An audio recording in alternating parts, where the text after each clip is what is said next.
guys, welcome to my channel. I'm Ivan, and today we are talking about something and impact all us in school, at work, and event and social media, data privacy.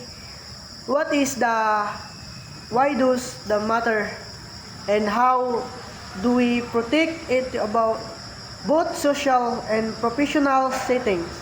Let's get into it. What is data privacy? Data privacy is all about how information like your name, email, location, or even your opinions is collected, stored, shared, and protected in today's digital world. Or data is everywhere: job application, social media, online shopping, your name it. Social issue of data privacy. Let's start with the social side ever. Notice how ads follow you around online. That's not a coincidence.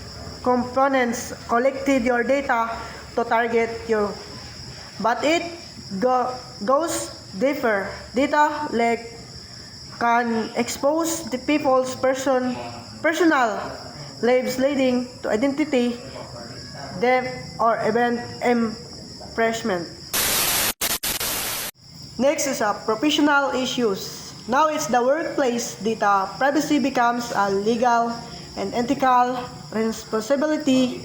Employer collected and employees' data.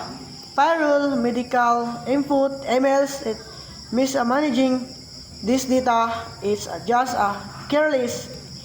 It can be illegal.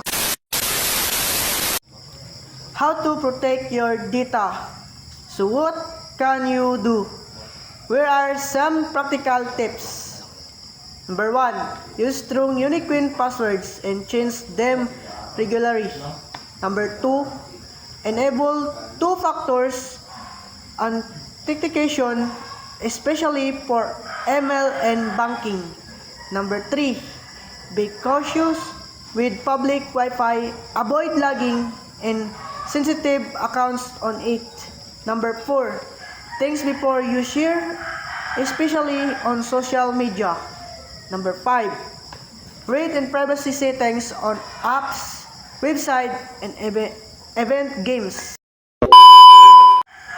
Next, your role in bigger picture. Protecting data is just a professional responsibilities. It is a collective one in both social and professional environments, and respecting others' privacy just as important and guarding your own.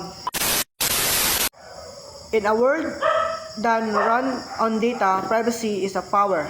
Take it seriously, whether you're just browsing the web or managing sensitive company files. What you do matters. Okay.